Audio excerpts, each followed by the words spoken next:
오늘 우리에게 주신 하나님의 말씀 구약성경 시편 34편 8절부터 10절 말씀이 되겠습니다. 구약성경 제가 진 책으로 825페이지에 있습니다. 시편 34편 8절에서 10절 말씀. 자, 찾은 줄 알고 오늘 우리에게 주신 하나님의 기록된 계시의 말씀을 제가 봉독합니다. 하나님 말씀을 경청하시기 바랍니다. 너희는 여호와의 선하심을 맛보아 알지어다. 그에게 피하는 자는 복이 있도다. 너희 성도들아 여호와를 경외하라. 그를 경외하는 자에게는 부족함이 없도다. 젊은 사자는 궁핍하여 줄일지라도 여호와를 찾는 자는 모든 좋은 것에 부족함이 없으리로다. 아멘. 자리에 앉으시기 바랍니다. 하나님 아버지 은혜를 감사합니다. 오늘 부활절 세 번째 주일 거룩한 하나님의 날 주의 전에 나와 예배하면서 이 시간 하나님의 귀하고 복된 거룩한 말씀 앞에 섰습니다. 하나님이여 말씀하여 주시옵소서. 오늘도 우리에게 주시는 하나님의 말씀 듣고 이 말씀에 은혜 받고 말씀이 우리에게 요구하는 대로 살아갈 수 있도록 함께하여 주시옵소서. 예수님의 이름으로 기도하옵나이다. 아멘. 자, 우리 앞에 뵙신 분들 인사할까요? 사랑합니다. 사랑합니다. 건강하십시오. 사람은 무엇으로 만족할까요? 아니, 좀 질문을 바꿔서 해볼까요? 사람은 과연 만족할 수 있을까? 사람은 과연 만족할 수 있을까요? 어떤 사람이 광고를 냈대요. 누구든지 자신의 가진 것에 완전히 만족할 수 있는 사람이 있다면 내 가진 모든 토지 다 주겠다. 그렇게 광고를 냈답니다. 어떤 사람이 찾아왔대요. 물었습니다. 당신은 내가 광고에 낸 것처럼 당신의 가진 것에 완전히 만족합니까? 물론이죠. 저는 완전히 만족합니다. 그 사람은 이제 곧 그 땅을 얻을 것에 대한 희망을 가진 얼굴로 대답했어요. 그러자 광고를 냈던 사람이 그렇게 물었어요. 그런데 왜 내 땅이 필요하지요? 만족할 수 없다는 얘기를 지금 그렇게 하는 거예요. 누구도 자신의 것에 대해서 만족하지 못한다. 자, 성경은 우리 인생이 어떤 것으로 만족할 수 있을까 하는 것을 성경에서 몇 가지 찾아보니까 그렇더라고요. 시편 81편 16절에 보니까 내가 기름진 밀을 그들에게 먹이며 반석에서 나오는 꿀로 너를 만족하게 하리라. 그러니까 기름진 밀, 반석의 꿀까지 먹는 게 좀 잘 먹어야 그래야 만족할 수 있다는 얘기겠죠. 시편 91편 16절입니다. 내가 그를 장수하게 함으로 그를 만족하게 하며 오래 살고 시편 103편 5절 좋은 것으로 내 소원을 만족하게 하사. 그래요.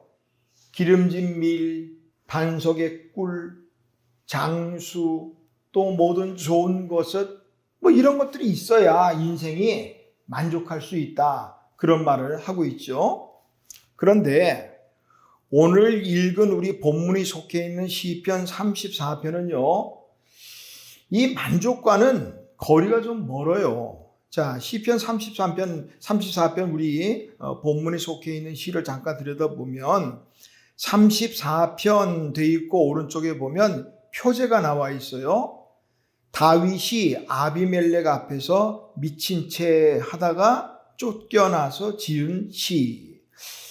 이 내용은 사무엘상 21장의 그 배경을 하고 있어요. 우리가 아는 것처럼 다윗은 사울을 피해서 왕이 될 때까지 계속 도망 다닙니다. 이 산, 저 산, 이 골짜기, 저 골짜기 도망치다 어디까지 도망치느냐? 지금 적의 나라에, 원수의 나라에까지 도망친 거예요. 여기 아비멜렉이라 어디냐면 블레셋 가드의 왕입니다. 아기스. 이 사무엘상 21장 가면 가드 왕 아기스라고 나와요. 근데 여기는 아비멜렉이라고 했는데, 자, 블레셋의 왕들의 그 아비멜렉이라면 왕의 직함입니다. 그러니까 애굽의 왕은 바로라고 말하듯이 블레셋의 왕들은 아비멜렉 이렇게 말해요. 아비멜렉 아기스 이렇게 되는 거예요. 애굽의 바로 누구 이렇게 하는 것처럼 대한민국 대통령 누구 하듯이 직함이고, 아기스는 그의 이름입니다. 자, 다윗이 도망칠 데 없으니까 어디까지 갔느냐 하면 원수의 나라까지 간 거예요. 이 블레셋은요, 우리가 아는 것처럼 다윗이 그 블레셋의 그 적장 골리앗을 목을 탁 잘라 죽였잖아요. 그 블레셋으로 볼 때는 이 다윗은 완전히 이거는 적이죠. 원수도 이런 원수가 없는 거예요. 거기까지 도망갔다. 얼마나 도망갈 데가 없으면 그렇게 도망갔을까 말이죠. 그래 가니까 아기스의 신하들이 그렇게 말했잖아요. 왕이요, 저 사람은 다윗 아닙니까? 우리의 원수. 이스라엘 백성들이 노래하기를 사울이 죽인 자는 천천히요, 다윗이 죽인 자는 만만이로다 한 그 다윗 아닙니까? 그러니까 그 말을 듣고 다윗이 이게 들켰구나. 어떻게 하지? 이 위기를 어떻게 벗어날까? 그때 생각난 것이 미친 척하는 거예요. 머리를 대문에다가 막 비빕니다. 수염에 침을 줄줄줄 흘리고. 그러니까 아기스가 볼 때 완전히 미친 사람이거든. 야, 내가 우리나라에 미친 사람이 없어서 저 미친 걸 갖다가 나보러 어쩌라고? 쫓아보내라. 그래서 목숨을 구하게 됩니다. 그때 쫓겨나서 지은 시가 바로 이 시라 이 말이에요. 만족이라고 하고는 완전히 거리가 먼. 자, 이렇게 쫓겨나서 만약에 다윗이 뭔가를 말할 수 있었다면 하나님 앞에 하소연을 해야 되죠.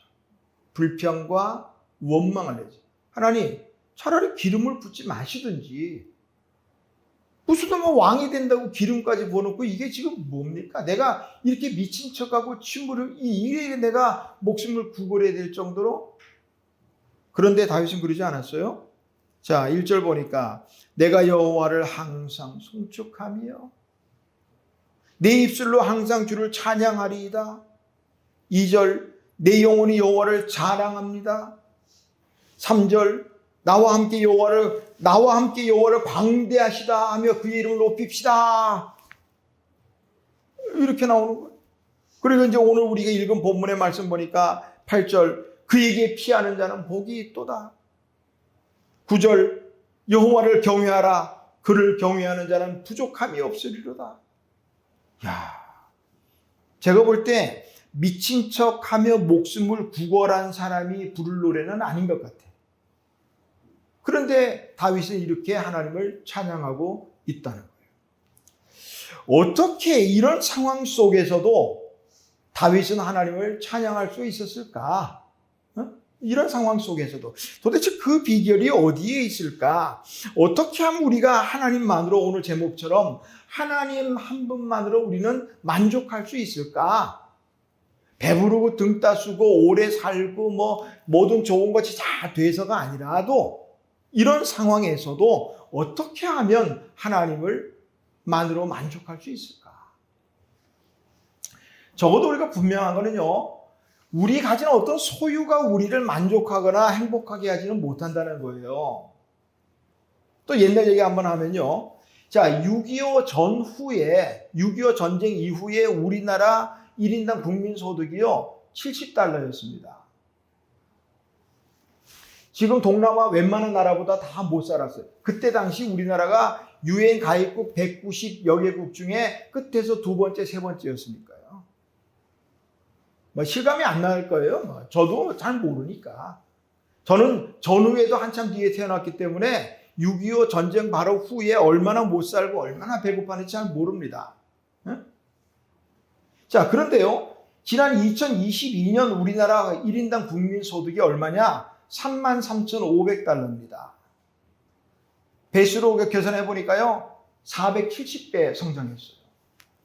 자, 저는 뭐 전쟁 한참 후에 났으니까 저는 잘 모르는데, 자, 우리 연세 있는 분들은 알죠? 6.25 전쟁 당시 그때 얼마나 힘들고 배고프고 어려운 시기를 겪었는지, 그때 비하면 지금 470배나 잘 살게 됐다는 거예요. 어때요? 권사님, 고개 끄덕끄덕 하시는데 470배 만족합니까? 그때 비하면? 470배나 행복합니까? 모르겠어요. 워낙에 이 풍성한 풍요로운 삶에 우리가 이제 익숙해져 가지고요, 별로 감사도 안 하고 별로 만족할 것도 없어요. 소유에서 오는 만족감은 바로 그런 거란 말이죠. 오히려 자살률 1위라는 오명만 가지고 있어요. 우리나라가 OECD 국가 중에 자살률 세계 1위입니다. 우리나라가. 정말로 만족할 수 있다면, 정말로 행복하다면 왜 이러죠? 그러니까 이 물질이나 소유가 우리를 결코 만족하거나 행복하게 할 수는 없다는 것을 단적으로 보여주는 이야기죠. 자, 어쨌든 오늘 우리는 만족하며, 하나님 한 분만으로 만족하며 살아갈 수 있기를 주님의 이름으로 축원합니다. 우리가 만족한 삶을 살아갈 때 하나님이 영광 받으신대요. 이건 제 말이 아니라 존 파이퍼 목사님, 아주 유명한 목사님이고요. 정말 주옥 같은 책을 많이 쓰신 분인데, 이분의 말이 그런 말이에요. 하나님이, 그리스도가, 하나님과 예수님이 우리 안에서 가장 영광스럽게 되시는 때는 언제냐? 우리의 삶과 죽음을 통틀어 그분 안에서 만족할 때. 그러니까 우리 하나님의 사람들이 만족함을 누릴 때, 그분 안에서 만족함을 누릴 때 그분들도 우리 안에서 가장 영광을 받으신다. 이 말을 지금 하고 있어요. 그러니까 만족은요, 우리 개인의 문제가 아니라 나의 만족한 삶을 통해서 하나님의 영광을 나타나게 된다 하는 사실에서 만족해야 되겠다는 거죠.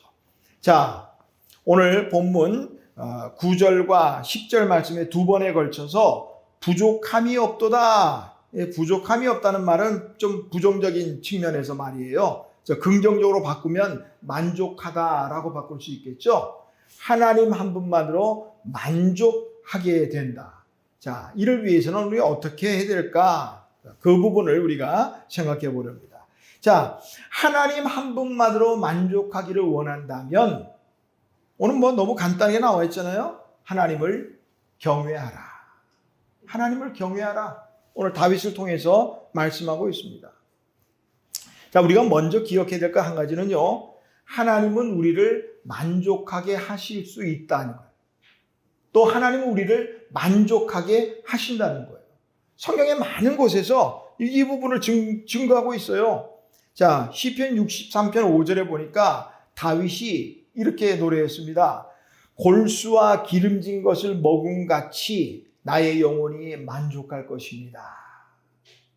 하나님께서 먹이시면 만족해지는 거예요. 시편 90편 14절에서 시인은 이렇게 노래합니다.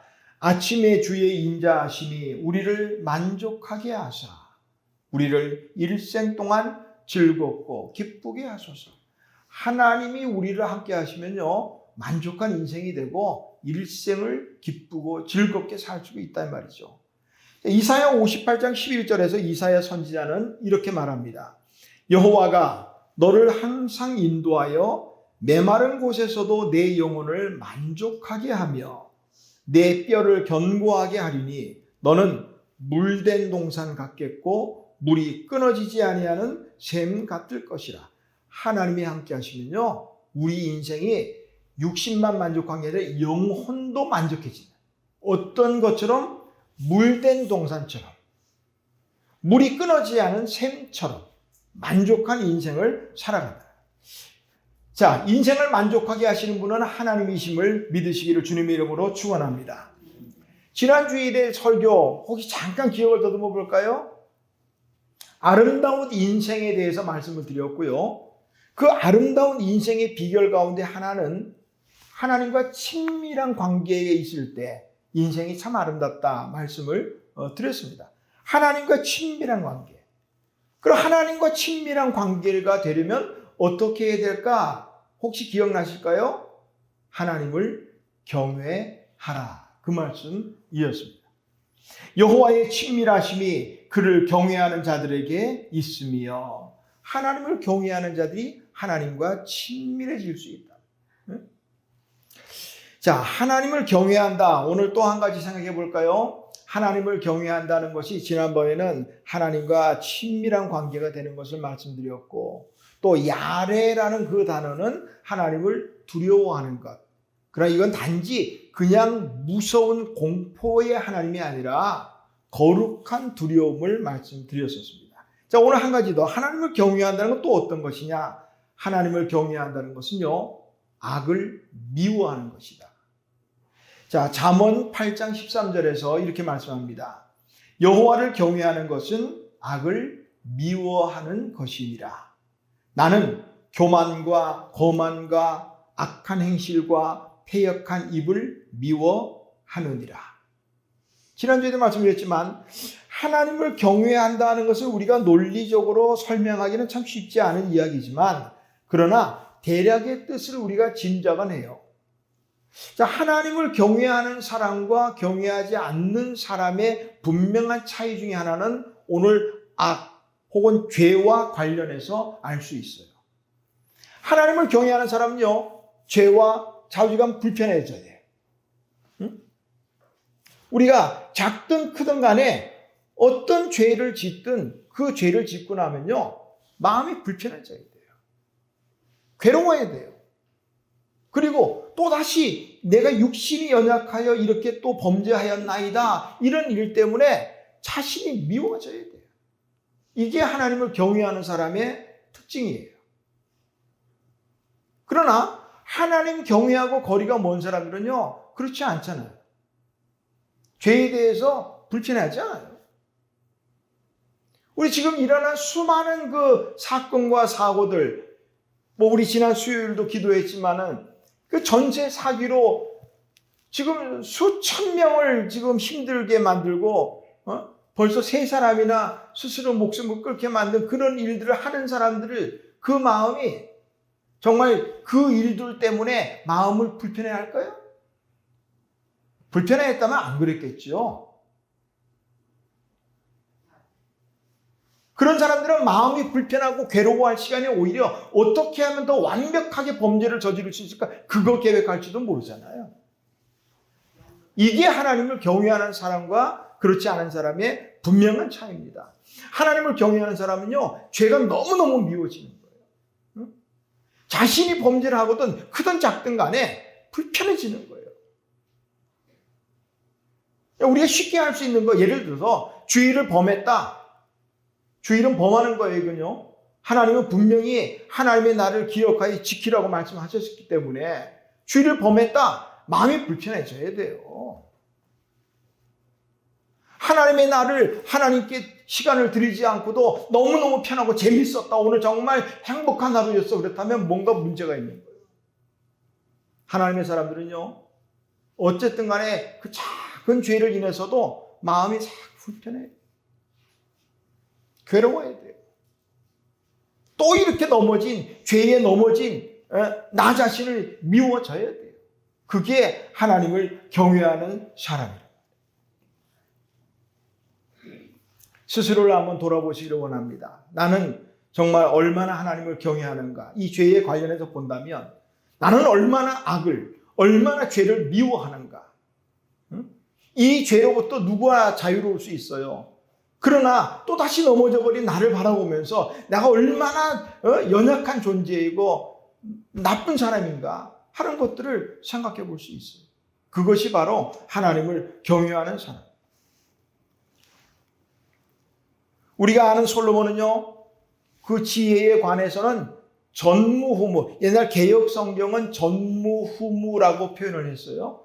이제 바뀐 우리 개정 성경은 전에도 없었고 후에도 너와 같은 왕이 나지 않을 것이라. 그러니까 전무후무한 지혜의 사람을 알려줬어요. 자, 어느 날 전도서 2장에 보면 그 솔로몬이 일상에서 어떤 재미와 행복, 만족거리를 찾기 시작합니다. 사업을 일으킵니다. 가축대를 사들여서 가축 농장을 만들어 봅니다. 부를 축적하고 수많은 노래하는 사람들 두고 자기 주변 노래하게 만듭니다. 건물들을 이런저런 다양한 건물들을 지어봅니다. 즐거움과 행복, 만족을 얻기 위해서 자신이 가진 권력과 부, 왕이라는 이 지위를 이용해서요, 수많은 일들을 시도해 봅니다. 그러나 이 많은 시도 끝에 그가 내린 결론은요, 한 가지였어요. 헛되고 헛되도다. 헛되다는 거예요. 바람을 잡는 것처럼 무익한 것이더라. 그게 그의 고백입니다. 그러면서 그가 전도서 마지막에 나와서 인생의 말년에 깨달은 것을 이제 전도서를 마무리하면서 이렇게 기록하고 있어요. 전도서 12장 13절입니다. 일의 결국을 다 들었으니, 이제 자신을 통해서 수많은 일들을 전부 낱낱이 기록합니다. 그리고 난 다음에 일의 결국을 다 들었으니 하나님을 경외하고 그의 명령들을 지킬지어다. 이것이 사람의 본분이니라. 하나님을 경외하는 것이 사람의 본분이라는 거예요. 솔로몬이 자기의 가진 모든 걸 가지고 전부 이것저것 다 해보고 나도 얻은 결론이 다 헛되더라. 바람을 잡는 것처럼 무익하더라. 그러므로 여러분이요, 하나님을 경외하십시오. 이것이 인간의 본분입니다. 이렇게 지금 말하고 있어요. 사람의 본분, 표준세번역 성경은 사람이 해야 할 의무 이렇게 했고요. 사전에서는 본래의 직분에 따른 책임이나 의무 이렇게 말했어요. 이 말씀에 의하면 하나님을 경외하는 것은 우리 하나님의 사람들이 마땅히 해야 될 의무이자 책임이다. 이 말씀. 우리가 잘 부르는 찬양 가운데 보니까 사람을 보며 세상을 볼 때 만족함이 없잖아요. 무엇에 만족할 수 있겠어요? 때로는 나 자신도 마음에 안 들어. 그렇잖아요? 응? 때로는 나 자신도. 세상을 보면, 사람을 보면 만족할 수 없어요. 그러나 나의 하나님 그 한 분만으로 나는 만족할 수 있다. 이게 우리가 부르는 찬양입니다. 하나님 한 분만으로 하나님을 경외하심으로 하나님을 만족하며 살아갈 수 있기를 주님의 이름으로 축원합니다. 자, 하나님 한 분만으로 우리가 만족할 수 있다면 그거 어떻게 되는가? 오늘 10절 보니까 여호와를 찾으라. 하나님을 찾아요. 자, 10절 말씀이죠. 젊은 사자는 궁핍하여 줄일지라도 여호와를 찾는 자는 모든 좋은 곳에 부족함이 없으리로다. 아멘. 성경은 많은 곳에서 우리 하나님의 사람들이 인생이 하나님을 찾아야 될 것에 대해서 말씀하고 있어요. 이사야 55장 6절입니다. 너희는 여호와를 만날 만할 때에 찾으라. 가까이 계실 때에 그를 부르라. 시편 9편 10절입니다. 여호와는 주를 찾는 자를 버리지 아니하시느니라. 시편 53편 2절입니다. 하나님이 하늘에서 굽어 살피사 지각이 있는 자와 하나님을 찾는 자가 있는가 보려 하시느니라. 하나님을 찾는 자를 하나님을 찾고 보고 계시다, 이 말씀이에요. 이 시를 쓴 다윗을 보면서 다윗의 위대함은 도대체 어디에 있을까? 이 유대인들이 정말 존경하는 사람 중에 하나가 다윗이거든요. 그래서 그들은 별을 만들어도 다윗의 별, 그 이스라엘의 국기가 다윗의 별로 만들어졌어요. 다윗. 이 다윗의 위대함이 어디에 있을까? 골리앗을 돌멩이 하나로 거꾸로 때린 거기에 있을까? 아니면 성경에 보니까 다윗은 어디로 가든지 이겼다고 그랬어요. 하나님이 함께 하시니까 그러니까 백전백승의 용사라서 그래서 다윗이 위대할까? 여러 가지 말할 수 있겠어요. 그러나 정말 다윗의 위대함은요, 하나님을 찾는 데 있었다는 거예요. 시편 63편 1절입니다. 하나님이여, 주는 나의 하나님이시라. 내가 간절히 주를 찾되 물이 없어 마르고 황폐한 땅에서 내 영혼이 주를 갈망하며 내 육체가 주를 앙모하나이다. 하나님을 찾는데 그냥 찾는 게 아니고요, 간절히 찾았다. 간절히. 어느 정도 간절이냐? 물이 없어 마르고 황폐한 땅에서 물을 찾는 것처럼, 예를 들면 쉽게 말하면 사막에서 물을 찾는 것처럼 그렇게 간절하게 그렇게 찾았다는 거예요. 그냥 대충 하나님 적당히 이렇게 아니라 정말 간절하게, 정말 간절하게. 사막에서 물을 찾는 사람에게 뭐 다른 게 더 필요하겠어요? 그 뭐 돈이 필요해요? 돈을 마시는가요? 네? 아니면 멋진 옷으로 차려입어야 되나요? 아니요.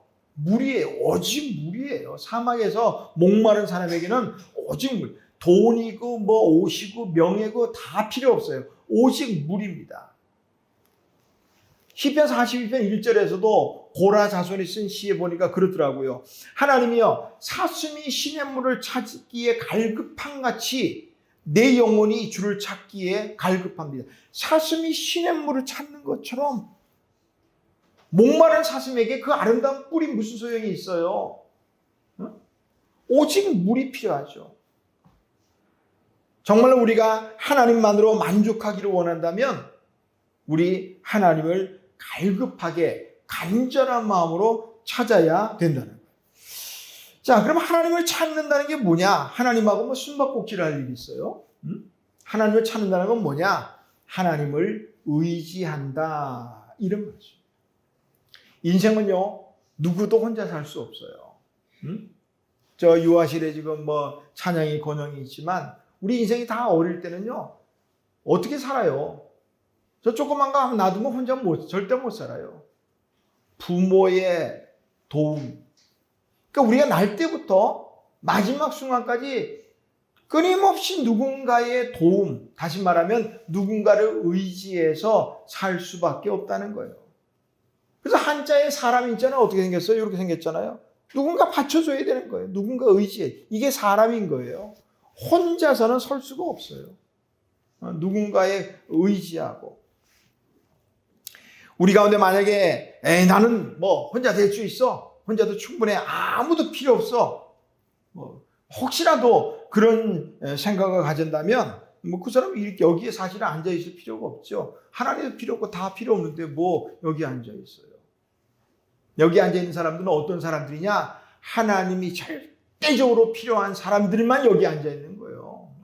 하나님이 필요하고 누군가의 도움으로 성도의 교제가 필요하고, 만약에 우리가 누군가의 도움을 필요로 한다면 가장 우리를 도우시는 분은 누구냐? 바로 하나님이시죠. 하나님. 백전백승의 용사였던 다윗도요, 이 전쟁을 앞두고도 하는 말이 있잖아요. 전쟁은 여호와께 속한 것이다. 늘 하나님 의지하는. 그러니까 승리하는 거예요. 그러니까. 자, 오늘 보셔요. 10절에 보니까 젊은 사자는 궁핍하여 줄일지라도 여호와를 찾는 자는 모든 좋은 것에 부족함이 없으리로다. 젊은 사자, 맹수의 왕이잖아요. 맹수의 왕. 거기다가 젊다 그랬어요. 늙은 이빨 빠진 호랑이 같은 사자가 아니고 젊은, 가장 힘좋고 그런 젊은 사자입니다. 그 앞에서 다른 모든 동물들은 먹잇감이에요. 전부. 궁핍할 수가 없는 상황이에요. 그런데도 궁핍할 수 있다. 그러나 하나님을 찾는 사람은 부족함이 없다 말하고 있어요. 여기서 여호와를 찾는 자, 젊은 사자는 할 때 70인용 성경에서는 젊은 사자를 부자 혹은 강한 자 이렇게 번역했어요. 아무리 돈이 많아도 또 힘이 있어도 그런 사람도 궁핍할 수 있다는 거예요. 그러나 하나님을 찾는 사람은 온갖 복을 받아서 부족함이 없다. 이 말씀을 하고 있습니다. 우리 인생들이 때로는 건강하기를 누구나 다 원하겠지만 때로는 원치 않는 병도 걸리죠. 중병에 걸리면 의사의 그 한마디가 살리고 죽이고 하더라고요. 보니까 의사가 암이 몇 기고 뭐고 해도 의사가 괜찮아요. 요즘은 이거 다 고칩니다. 신약이 나와서요. 이렇게 말하면 괜찮아요. 그리고 또 사는 거예요. 희망을 가지고. 그런데 드라마에서 나오는 것처럼 그렇게 의사들이 제가 이럴 때 의사가 된 것을 후회합니다 하면서 마음껏 드시고 이렇게 나오면 이미 죽어요, 그 사람. 때로는 어떤 분들은 그렇더라고요. 오래 살다 보면 암이 다 있어요, 암세포가요. 암세포가 모두에게 다 있는데 문제는 이제 그 암세포를 이길 만한 면역력이 있는 건강한 몸이면 암세포 있어도 상관없이 이기는 거예요. 근데 문제는 면역이 떨어지거나 연세가 들어가면 이제 더 어려워지죠. 그러면 이제 암세포가 이제 길을 피는 거예요. 그런데 그냥 암세포가 있든 없든 간에 그냥 살았으면 더 살 수도 있는 분들이요. 암입니다 말하면 실망해가지고 더 빨리 돌아가시는 경우도 얼마든지 있어요.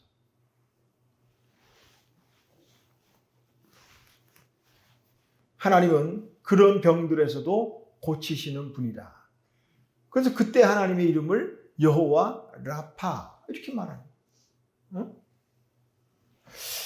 열왕기하 20장에 보니까 유대 히스기야 왕이 죽을 병에 걸렸습니다.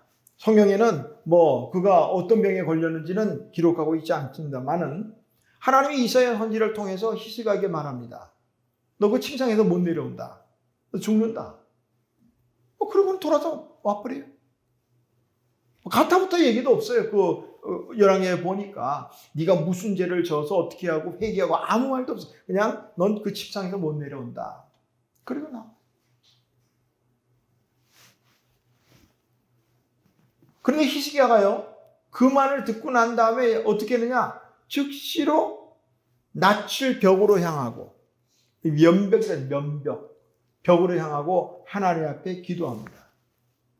여호와여 구하오니 내가 진실과 전심으로 주 앞에 행하며 주께서 보시기에 선하게 혹시 행한 것이 있다면 기억해 주시고, 그러면서 심히 통곡했다. 하나님 찾은 거예요. 왕이잖아요. 왕이니까 왕 전담 의사가 있었을 거란 말이에요. 허준처럼. 그런데 왕의 의사를 찾지 않아요.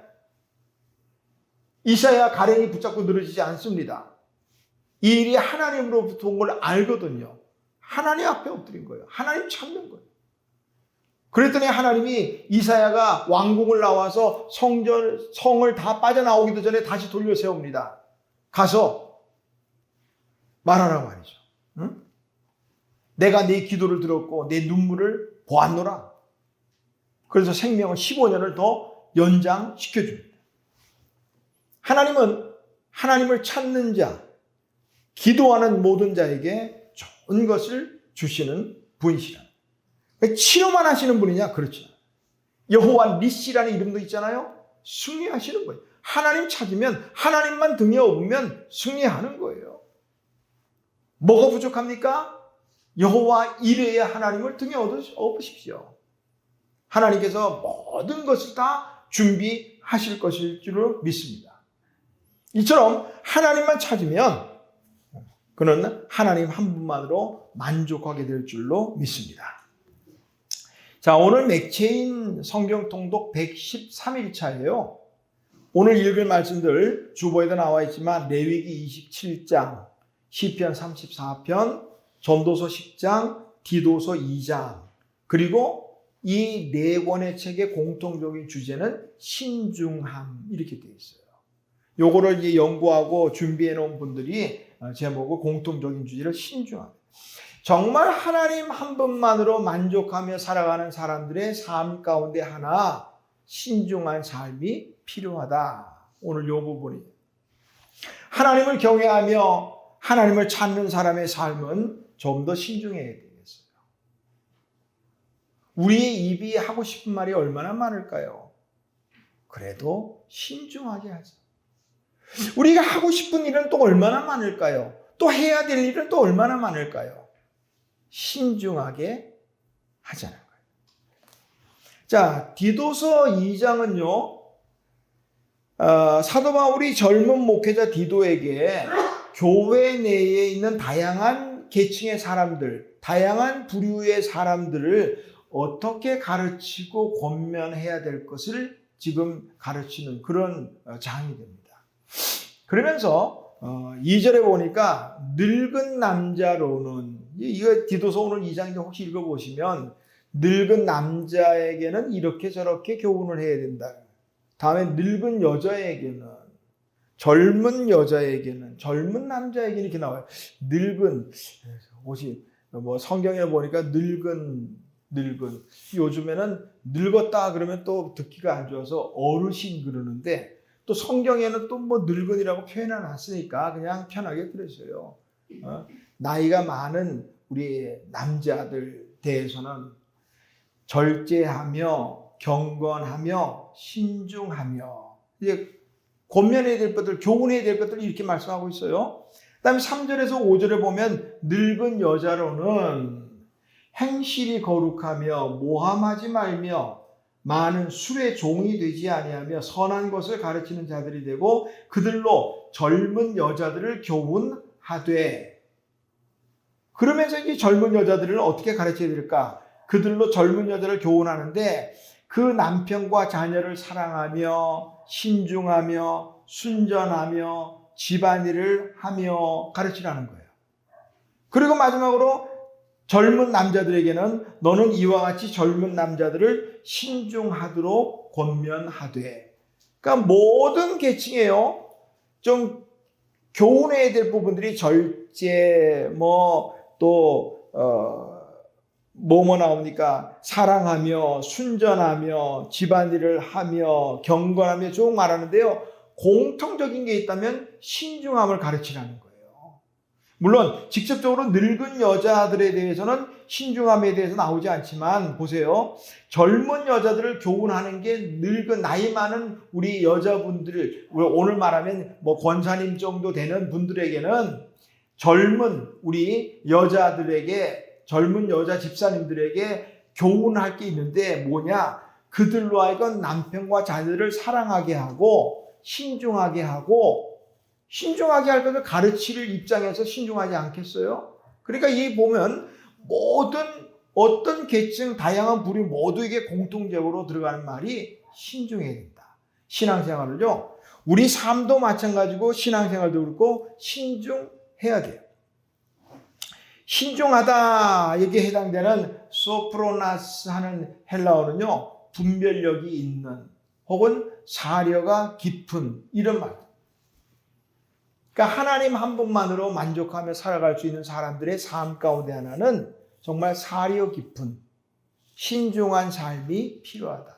한마디 말, 행동 하나에도 신중함. 자, 그리스의 철학자 소크라테스가 사는 마을에 아돌프라는 젊은 사람, 남자가 있는데 너무 말에 실수가 많은 거예요. 그 말로 사람들을 자꾸 상처를 주는 거예요. 근거도 없는 말들을 자꾸 퍼뜨리기도 하고.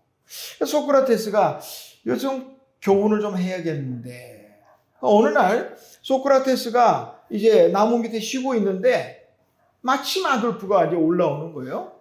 근데 아돌프도 소크라테스를 딱 보더니 이제 말하고 싶은 상대가 된 거예요. 이제 다가와서 말합니다. 소크라테스 선생님, 제 말 좀 들어보세요.